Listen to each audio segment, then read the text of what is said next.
Good evening, everybody.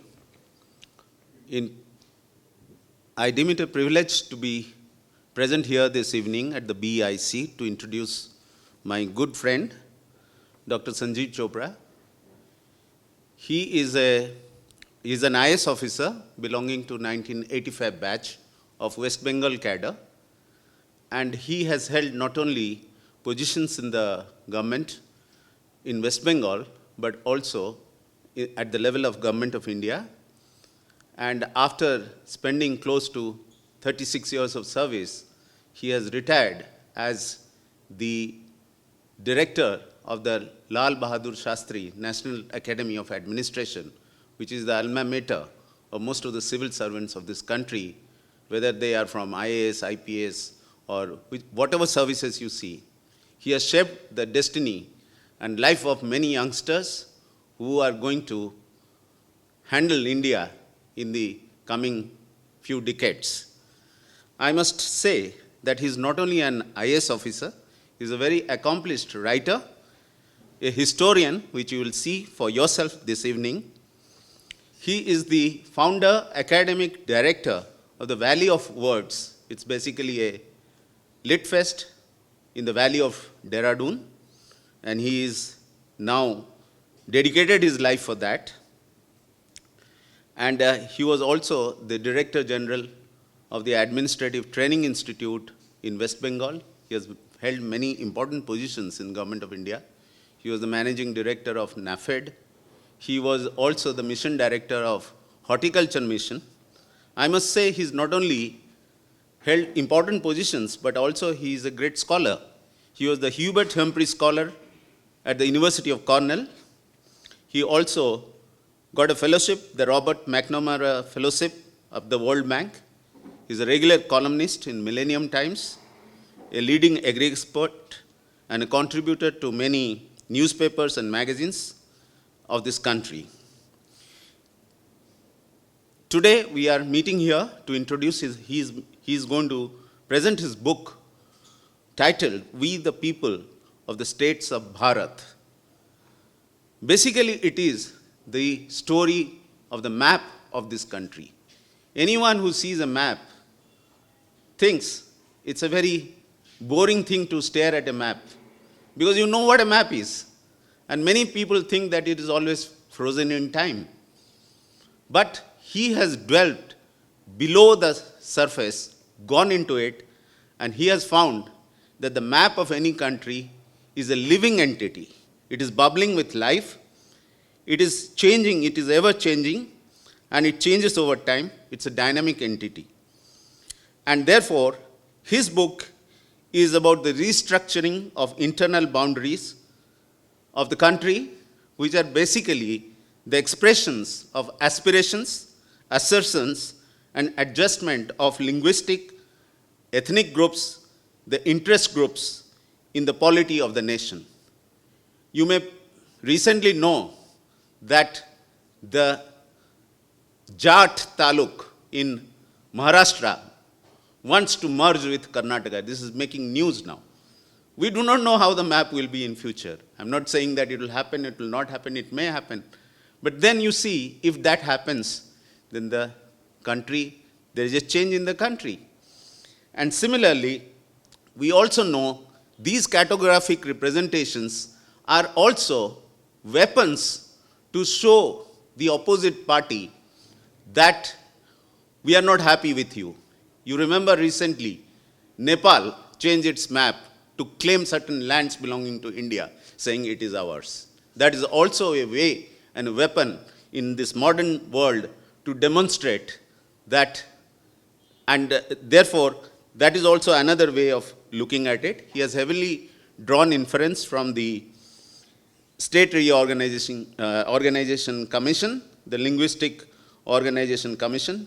He has done extensive research into the documents which are preserved, not only in the National Library at Calcutta, but also he has gone all the way even trying to dig out records which are actually housed in United Kingdom. He has depicted the history of cartography right from 1947 to to the 17th year of independence, which we are celebrating as the Azadi Ka Amrit Mahotsav. Through this book, we can see it's not redefining of boundaries alone. He has tried to also throw light on the key players who shaped the history of this country. He has also gone into identify personas and personalities who are unknown heroes in different regions. They may be known locally, but they're not known nationally. And that's a big takeaway of this book. And through the various maps which he is going to display, he is going to show you how the 9 provinces and 562 princely states morphed into the political map of India on a single fine day, how it is a continuing process. You will see many unknown stories and events which will throw light, and he will sequentially go through the map right from 47, 50, 52, then 1953, 56, 61, till recently 2019, when J&K became a union territory. In this book, there is something for everyone. You can flip the book, you can just open the book, you need not go through it right from beginning to end. You pick up any page, you'll find it interesting because you know your country well, but at the same time, you don't know many things which you can see from the book. You can pick it up anywhere, read through, and stop it, maybe pick it up later, but you won't find that you have missed anything because this is sort of gets into your being in terms of trying to know about what our country is. He has thrown great light into the princely states, how it got integrated. He has made a fine distinction between states as to what are gun salutes. We still wonder the 21 gun salute, 19 gun salute, and how this has helped us to identify our position in society. Even recently, you can all recollect that a 21 gun salute was given to some distinct personality of some other country when he visited United States of America, and that was sort of discussed here as to why perhaps we did not get. But these are ways of recognizing. He is going to throw light. So far as Karnataka is concerned, since we are all sitting in the soil of Karnataka, who are the important personalities who shaped the history, especially the role of Jayachamrajendra Wadiyar. He has interesting anecdotes to say about how Sikkim, Andaman, and so many other states came into being and who are the people behind it. He has got a racist style into the book and incorporated into it, and it is a great reading. And he himself also could make so much of meaning out of something which perhaps no one could make out by looking at a map. He's a good storyteller. He has told it in such a fascinating way that people who are non-historians will find it interesting to read the history of this country. With these introductory remarks, I stop here. I would now invite the author, Dr. Sanjeev Chopra, to come out to the stage and present his book to the selected audience of Bangalore city who have found some time to come, spare their valuable time to be here this evening. Thank you very much, Sneha, for giving me the platform to speak about my good friend, Dr. Sanjeev Chopra. And thank you, Bangalore International Center, to be sponsoring this event this evening. Thank you very much. And before I go, I must thank Madam Rashmi, who is the prime mover and the support given to Dr. Sanjeev Chopra, and of course, his daughter. So I also welcome them to this evening. Thank you very much.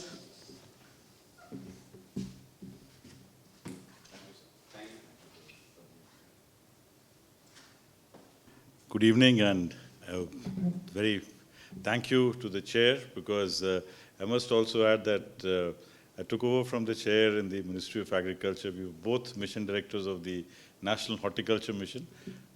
He then went on to become the Minister for Agriculture at the FAO and the IFAD and the WFP at Rome, and has been representing India at most international fora. Thank you very much, sir, for your kind introduction. So friends, my work has been made both easier and tougher by this wonderful introduction.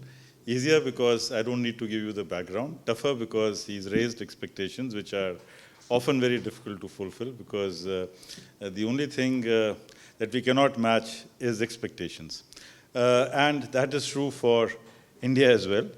You know, when I started work on this book, the first title that I gave to it was Mapping the Indian States, Aspirations, Assertions, and Adjustments. Because what happens is that every group wants to aspire for something. In fact, as we are all aware, India aspired for freedom. We asserted for freedom, and we had to adjust, because when we were fighting for freedom, we did not want an India and Pakistan. We were fighting perhaps for a united India. We asserted, we aspired, and then finally we adjusted, because it was finally felt that, all right, I mean, if freedom has to come at the cost of partition, let it. Because no group, no settlement is ever complete. It's always a work in progress. But what's important to understand is that, and let me tell you about how I got into this, because the Survey of India is located in Dehradun, and we've taken some officers of the 2000 batch to look at the new survey techniques at the Survey of India, because that's how, one of the first trainings for an IAS officer is the measurement of land. So if you don't measure land, how do you do revenue settlements and various things? So while the officers were doing their land settlement thing, I just went into the Survey of India's office and I started looking at the maps. And the first map of India that in the Survey of India's office was a map of 1796. At that time, Warren Hastings was the Governor General. Calcutta had just become the capital of India. And the map said Survey of Bengal, because at that time, it was still the Survey of Bengal. It was not the Survey of India. Then I started looking. So every time the Britishers would make a new accession. So Bengal presidency showed the expansion. Then you had Assam, Awadh. So every time there was an expansion in the territory of the British Empire, which was very often, there would be a new map. And it's become a sort of a tradition that whenever the map of India changes internally, there have been not too many external changes in the map of India, but whenever there is a change in the internal boundaries of the country, a new map is brought out by the Survey of India, and that is the map which then gets reflected in the textbooks which are published by the NCERT and SCERT and the ICSE. So that's how we see. So the map with which you would have studied 20 years earlier, your children may not be studying that same map, and so that's a very fascinating story. So I started looking at the maps, and I found there were maps and maps and maps and maps and maps. So because of COVID days, I did not. I mean, I got the time and the leisure and the opportunity and the books in my library to look into each of these maps, and I started wondering, how is the map? When you look at the map of 1947, which I'm showing you, you would not be able to recognize any of the territories which exist on this map.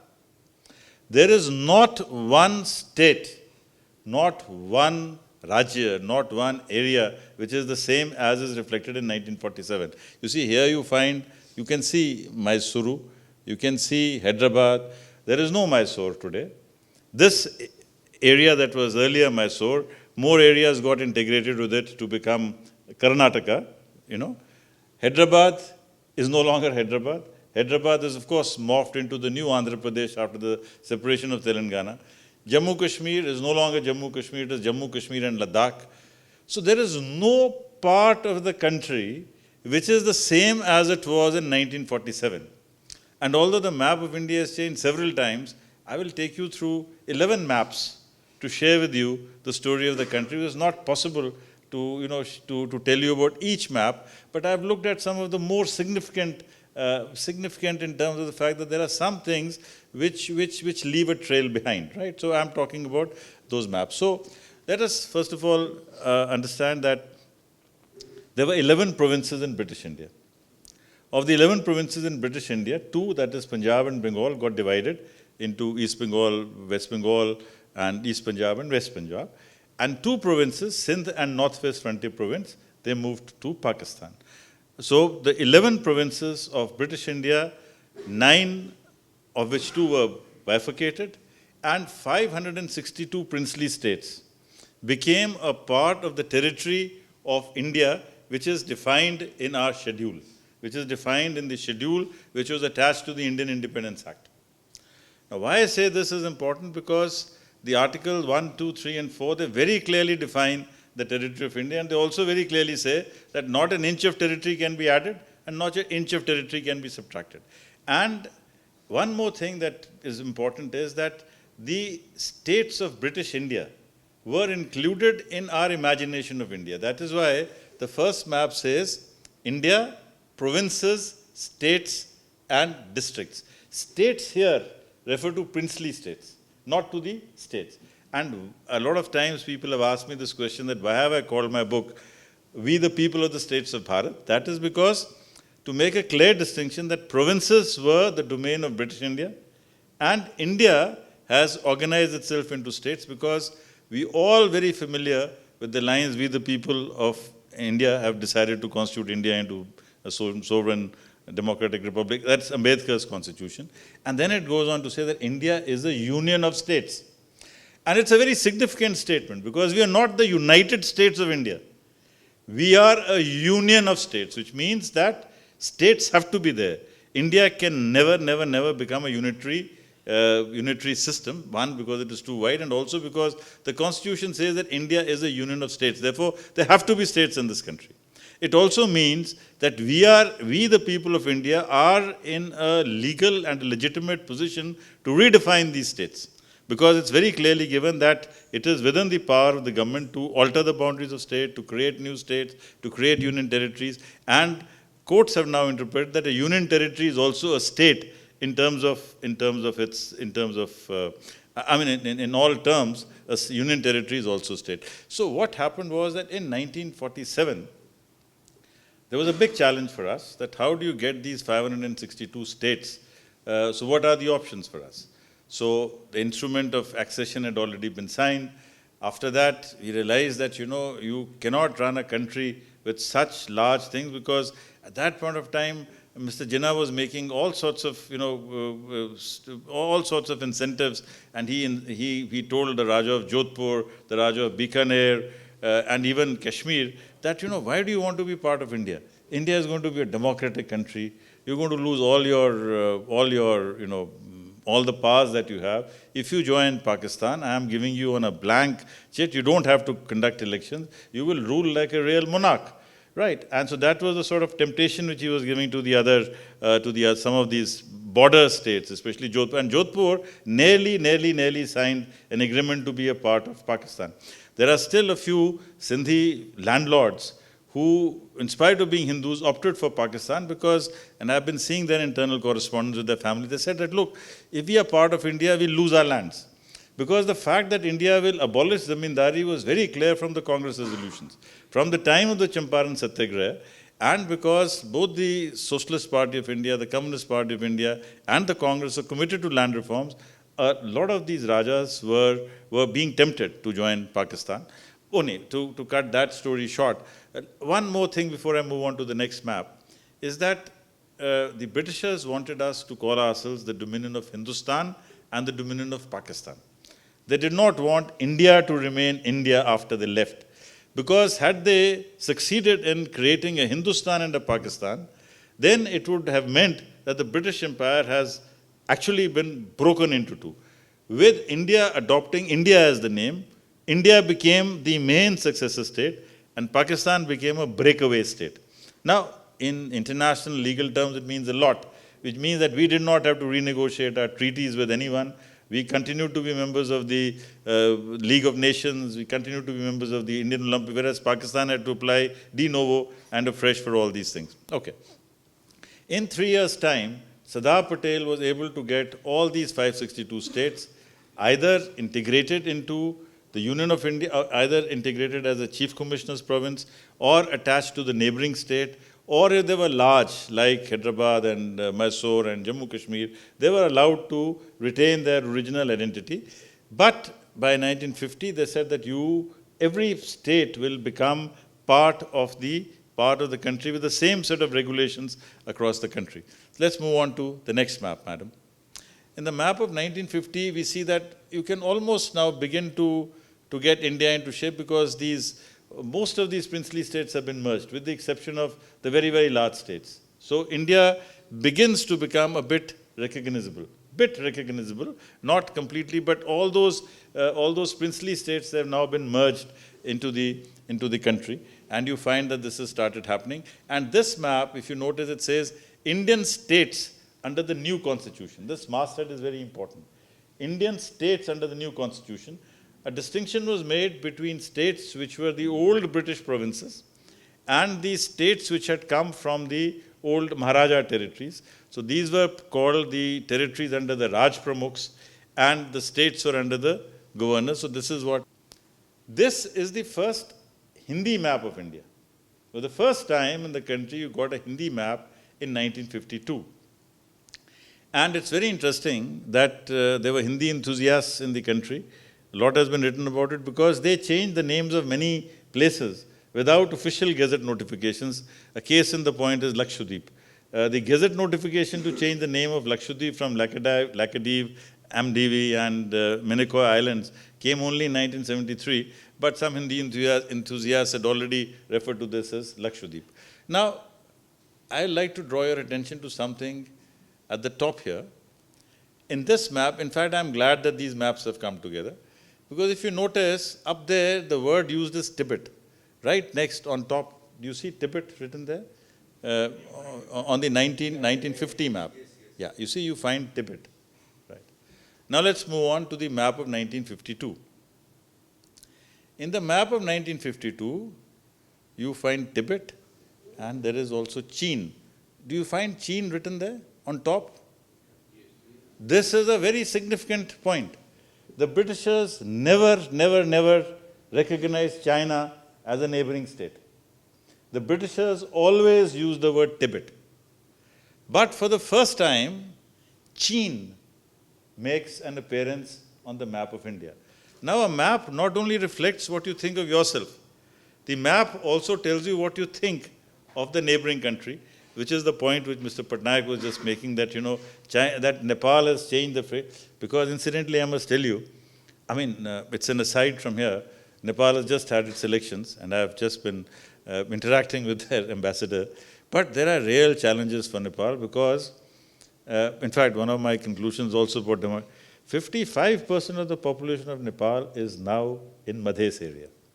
So, Madhes area, the plains areas of Nepal, which is adjoining UP and Bihar. So, only 45% of the population of Nepal is now in the hills. Majority population of Nepal has already moved here.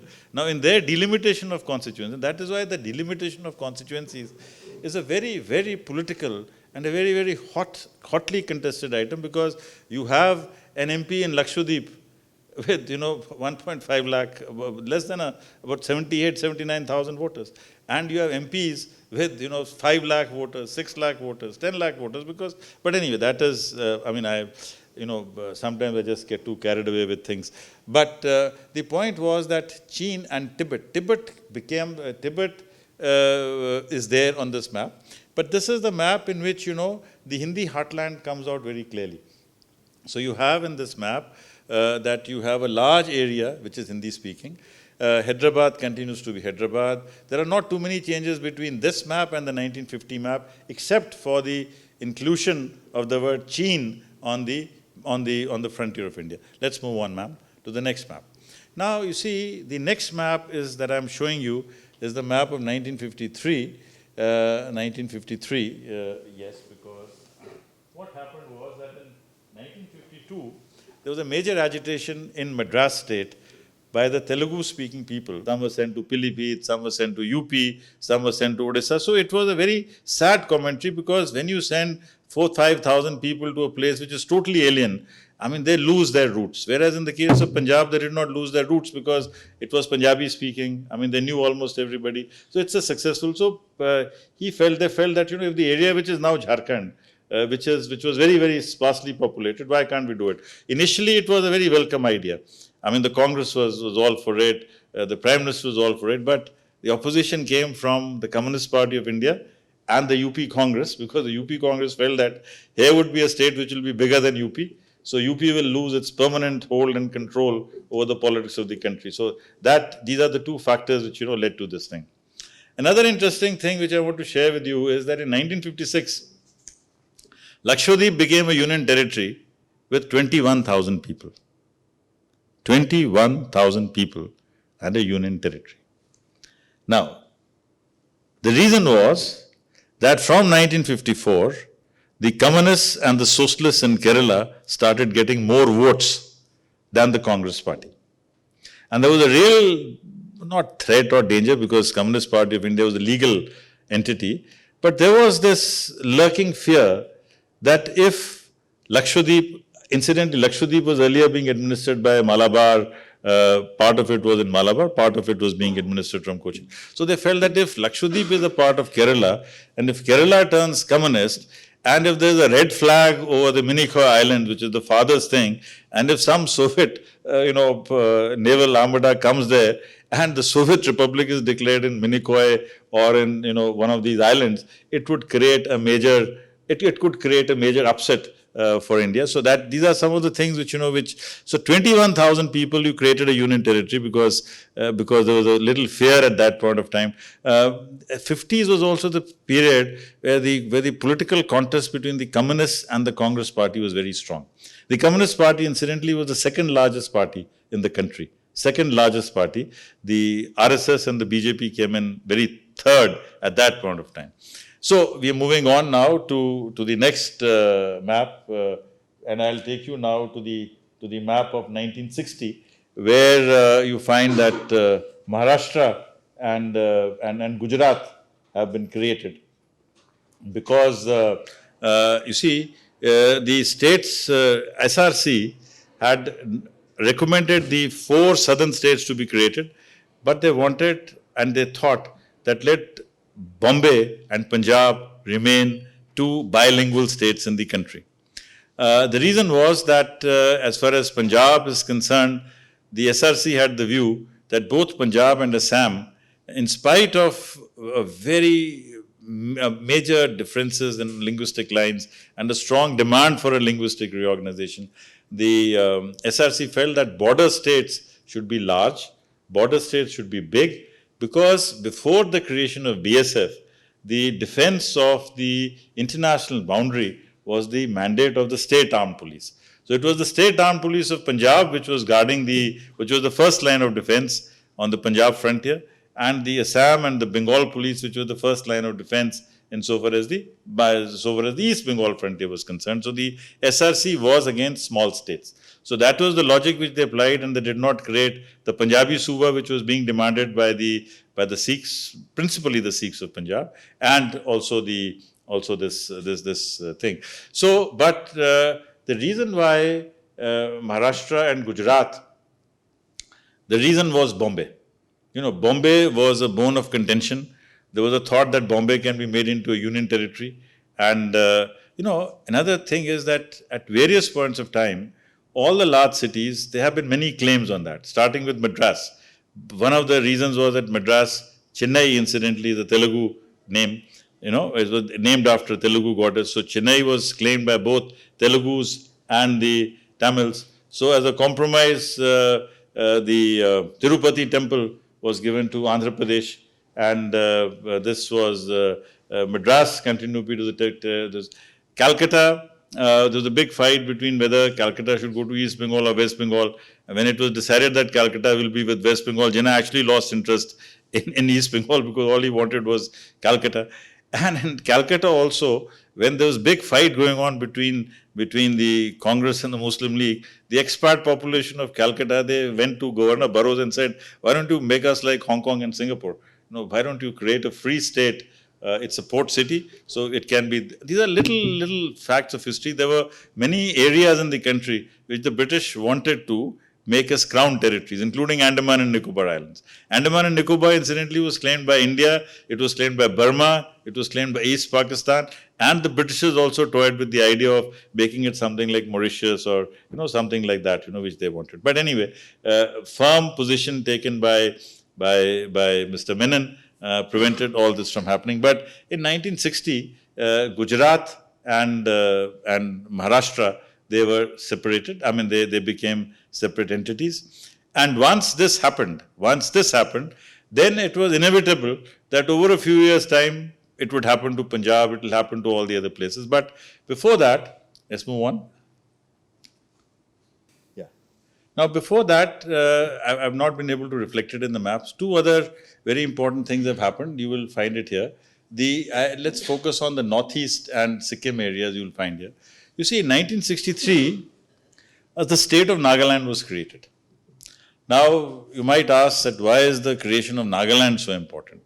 Nagaland was the first acceptance of the fact that in case we have to settle an ethnic insurgency, and in case the political aspect of that settlement of an insurgency is the creation of a state or a union territory, if a rebel leader is happy in becoming a chief minister and in getting a gun salute in the manner that we talked about, happy with his pilot cars and happy with all the paraphernalia, let's give him that. 1963, it was accepted that let us settle with that faction of the Nagas which wants to remain in India. Because the main grouse was, one, there was a grouse, again, the main grouse of the Nagas and the Mizos and all of them was more against Assam government. Because the Assam government wanted to impose Assamia, Assam government had a different attitude towards them. They wanted to be, many of them were willing to be part of India, but not willing to be part of Assam. So, principal decision was taken that if somebody wants to be part of India and does not want to challenge the territorial contours of India as such, we will accept that proposition, and that is how Nagaland was made with only 3 lakh people. That was the year 1963. But that was the time when it became very clear that you can have political states which will never be financially viable. So Nagaland can never be financially viable. Sikkim can not be financially viable. Arunachal has become viable because suddenly they've discovered a lot of hydropower. But at the time when they were created, it was not imagined that they'll be financial. So the issue there was more political. So we accepted that. And the moment Nagaland was accepted, Mizoram in principle had been accepted. Meghalaya in principle had been accepted because once you accept Formula 1, and in this map, therefore you find that, all the 7 sisters of Northeast you find in this map. 63, Nagaland was made. 66, Punjab, Haryana, Himachal Pradesh were made. 1971, Himachal Pradesh was made. Then all these northeastern states, they became union territories in 1972. But these are things that had to happen. I mean, there was nothing Himachal was waiting to happen because Himachal had been made a chief commissioner's province in 1950. Then it became a province under the lieutenant governor. Then it became a union territory. Then it became a state. So it was a sort of a logical evolution. So you just moved one step up the ladder. So you were being upgraded. So maybe I would say that as a chief commissioner's province, you were in AC 3 tier. When you become a union territory, you move on to AC 2 tier, and then you fly business class when you become a state. So maybe that sort of a thing, but it was inevitable. The boundaries of Himachal did not change. The last boundary of change of Himachal took place in 1956. After that, the boundaries did not change. So the status changed. So a change of status is different from a territorial reorganization. So something which is a union territory today, for instance, Meghalaya became a union territory in 1972, then it got a statehood in 1978, but it does not affect the borders of Meghalaya. Likewise, in the case of Tripura and Manipur, both of them had become chief commissioner's province. Both of them did not want to be part of Assam. Incidentally, Tripura had been under the governor of Bengal, and Manipur had been under the governor of Assam for administrative purposes during the British rule. So that's, but both had, Tripura also is a very interesting story because, I'll come to my conclusions later, but there was a lot of migration that happened in Tripura. But some smaller states, some smaller areas, you find that the migration happened so suddenly and so fast that it suddenly changed the entire complexion, and it has led to situations to which there are no answers. Take Cooch Behar, for example. Cooch Behar was a little princely state.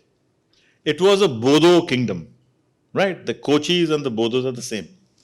In 1946-47, before partition, Bengalis were only a little part of the Cooch Behar population.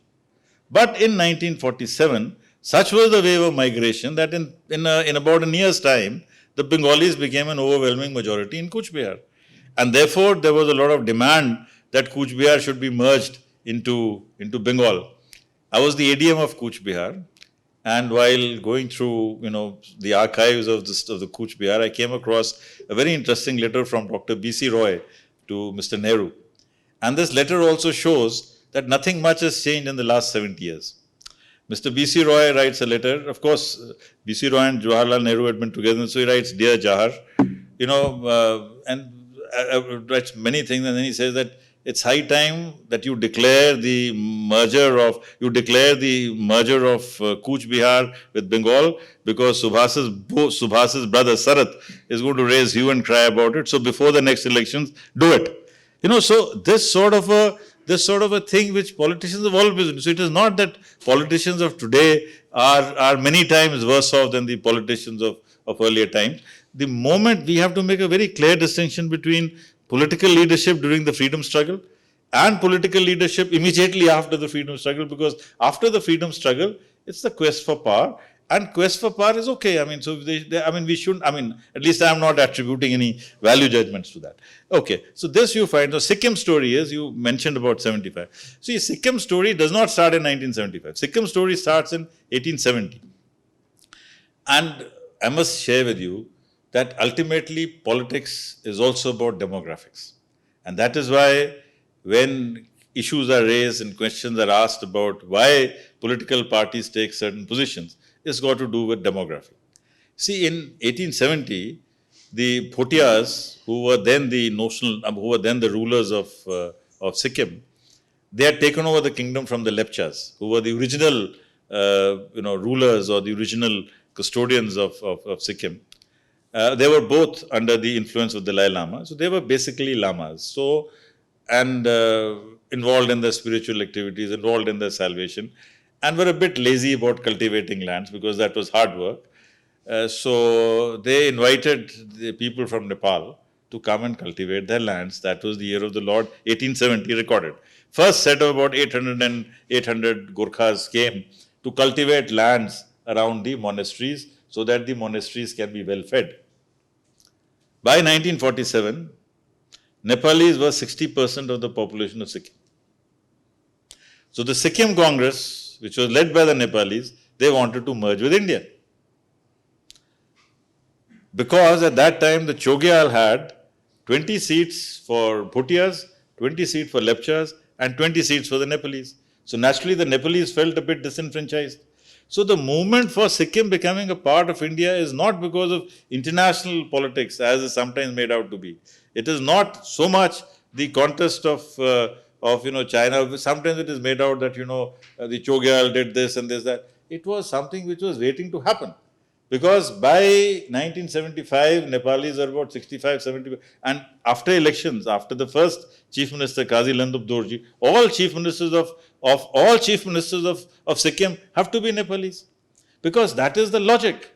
The logic of democracy is, and that is actually the logic on which India also got divided. Because Muhammad Ali Jinnah felt that, if you have democracy, if you have adult franchise, then the Muslims would be in a minority. Right. So that was what Jinnah felt. And within the Punjab and Bengal assemblies where Hindus were in a minority. So wherever there are large minorities want out. When you are large, you want to be. So that's a different, I will not go into that, but I must mention here that Mr. Jinnah was actually resented two people in this country. Three people. He resented Mahatma Gandhi because he was a very popular leader. He resented Jawaharlal Nehru, which is also understandable. But he resented the Nizam of Hyderabad and Sheikh Muhammad Abdullah much more than he resented Gandhi and Jawaharlal Nehru, because these were the two people who were claiming his title of being the sole spokesman for the Muslims. Gandhi, he had projected himself as the sole leader of the Muslims. Now that is the position which Gandhi could not have taken. That's the position which Nehru could not have taken. But with Sheikh Muhammad Abdullah, I must share with you that Sheikh Muhammad Abdullah was not only a great leader in his region, he was being propped up by the Congress as the president of the All India State People's Congress, called All India States People's Conference, also called the Praja Mandals in the states. 1938 session of Subhash Bose, Tripuri Congress, the Congress had decided or resolved that the states, that is the princely states, are also an integral part of India, and we are not just wanting freedom from Britishers, we are also wanting freedom from these Rajas and Maharajas and these Maharaji Rajas, because India must be a sovereign, secular country with adult franchise for everyone. So Jinnah hated these two people. That is why, unknown to most people, Jinnah did not want Hyderabad to be part of Pakistan. Because he felt that if Hyderabad becomes a part of Pakistan, Nizam would have a very major role to play. Remember that Nizam was the only His Exalted Highness in this entire regime of things. Mr. Pattanayak told you about the hierarchy which the British had created. The Nizam was number one in the princely states because he was His Exalted Highness. And why? He was declared His Exalted Highness because when the Britishers wanted the Muslim troops to go and fight in Turkey, they needed a fatwa.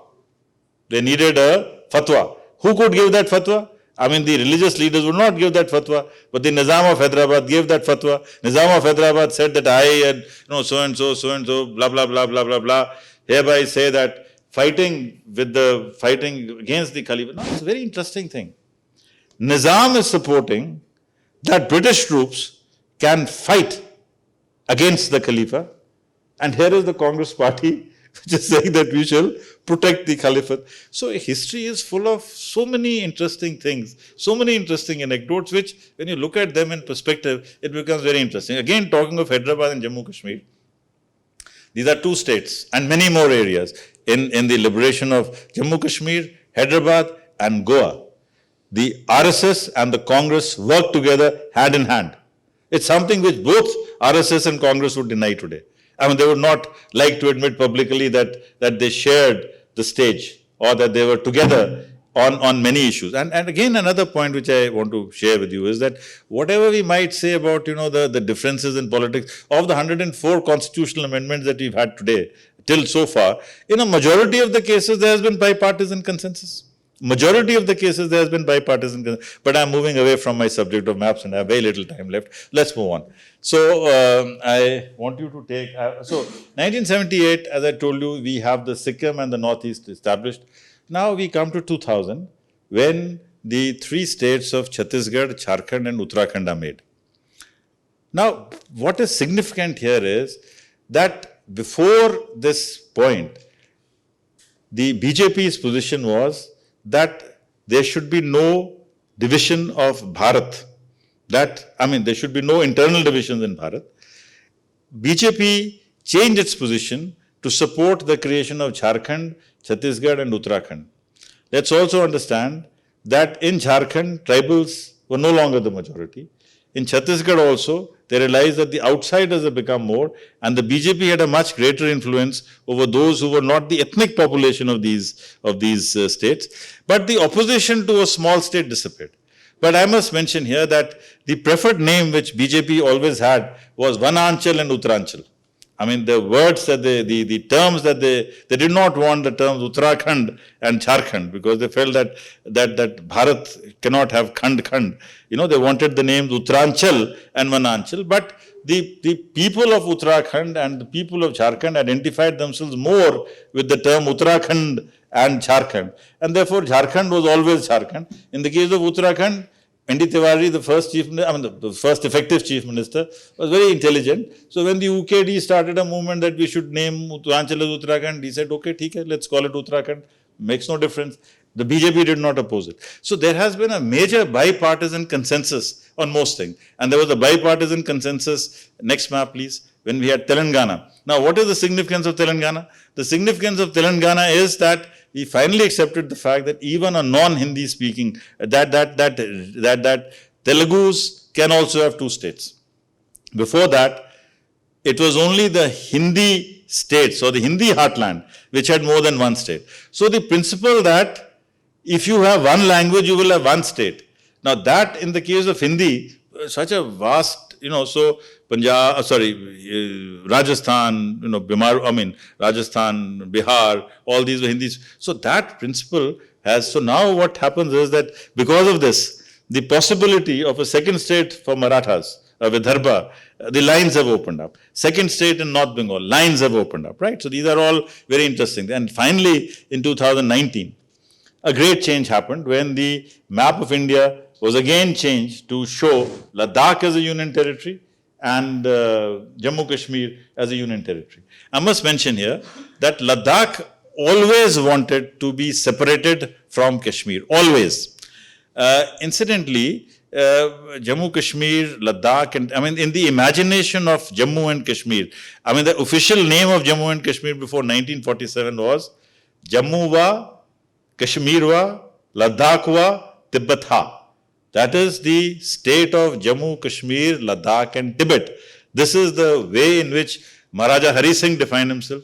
This is how the stamp papers were issued in that state. This is what the official stamp of that state was. So it's a very fascinating story. Ladakhis always wanted to be out of Kashmir, and they wanted to have a large Buddhist area of influence or a large Buddhist cultural sphere of influence in which Lahore Spiti of Punjab, of then Punjab hill states, and they thought that maybe if we could add that to the Tehri Garhwal and the Pauri Garhwal region of now Uttarakhand, then UP, we could have had a border state next to Tibet. So that was their conception, because they felt that, that would be a state which would be more ethnically, more culturally, more linguistically aligned, because there's much more in common between Lahore Spiti and Ladakh than between Ladakh and the mainland Kashmir, right? So this is how the various stories are. So this, we've come to the map of 2019. But one of the, have we come to the last map? No, just move on further, please. Because we still have, this is the map. Now this map is very significant globally, because what happens is that when you have a map, and if this map was completely Jammu Kashmir, and some newspaper writes there's a problem in Kashmir, it would appear that the problem is very large. Now, Kashmir has become a bit small cartographically. So, at least in the mind space, the problem also becomes a bit small. Now, it's a very deep thinking has perhaps gone into it, or perhaps not gone into it, I don't know, because sometimes things happen in history not because of very careful consideration, they happen just because they happen. I mean, so one doesn't know whether a deep philosophical thought, but one thing is very clear, that now when you look at the map of India, the crest of India is Ladakh. The crest of India is not Jammu and Kashmir. Jammu Kashmir becomes sandwiched. It's a small territory. Ladakh is much bigger than Jammu and Kashmir. So friends, what I'll do now is that I'll read the conclusions, the conclusions of my book, because, one can't cover everything. So I'll just read to you my analysis of history, and then I'll open it up to questions if we have the time. Okay. What are the lessons from this study? First and foremost is the fact that the notion of identity is fluid. Now, when I say fluid, it means that it is not all gas. And it also means that it is not solid. It is not stone. It is not cast in stone. And it is not all in the air. It's somewhere in between. The notion of identity is fluid. Right? So it's a significant point that I'm trying to make. There is a course about it. It can't go too far away from it, right? But there is an identity. There's a notion of identity. Language unites people, but script can divide people. In the case of Punjabi, you had Punjabi written in 3 scripts. The Muslims wrote it in the Shahamukhi script, which is the Urdu script. The Sikhs wrote it in the Gurumukhi script. And the Hindus wrote it in the Devanagari script. So the language in Punjab became a dividing factor rather than a uniting factor. In the case of Bengal, it is just the opposite. The language became the uniting factor. The origin of Bangladesh can be traced to 21st February 1948, when Muhammad Ali Jinnah went to Dhaka University and gave a speech in English and said that Urdu will be the sole official language of Pakistan, when even at that time, 55% of Pakistanis were Bengalis. That also led to the International Mother Language Day, because 18 students were shot dead by the Pakistan forces in Bangladesh, in Dhaka University. So, an event, when it takes place, it took place on 21st February. the implications of that came out in 1971. But there are always some moments in history which become defining moments in history. So some moments become defining moments in history. Now, the third point is that political parties change their perspectives with time, especially on the issue of smaller states, on the issue of linguistic states. Fourth, migration affects demography. Demography affects and changes politics. And we have seen it happening in the case of Sikkim, we've seen it happening in several states, we will now see it happening in Punjab, we'll see it happening because, and another aspect of this is that in the large urban conglomerations, and urbanization is going to happen. So Bangalore is no longer a typical Kannadagi city. Calcutta is no longer a Bengali city, right? So it's going to take, Delhi is everybody's city. I mean, there was a point of time when after the movement of Punjabis, it was a very, very Punjabi city. It's no longer a Punjabi city.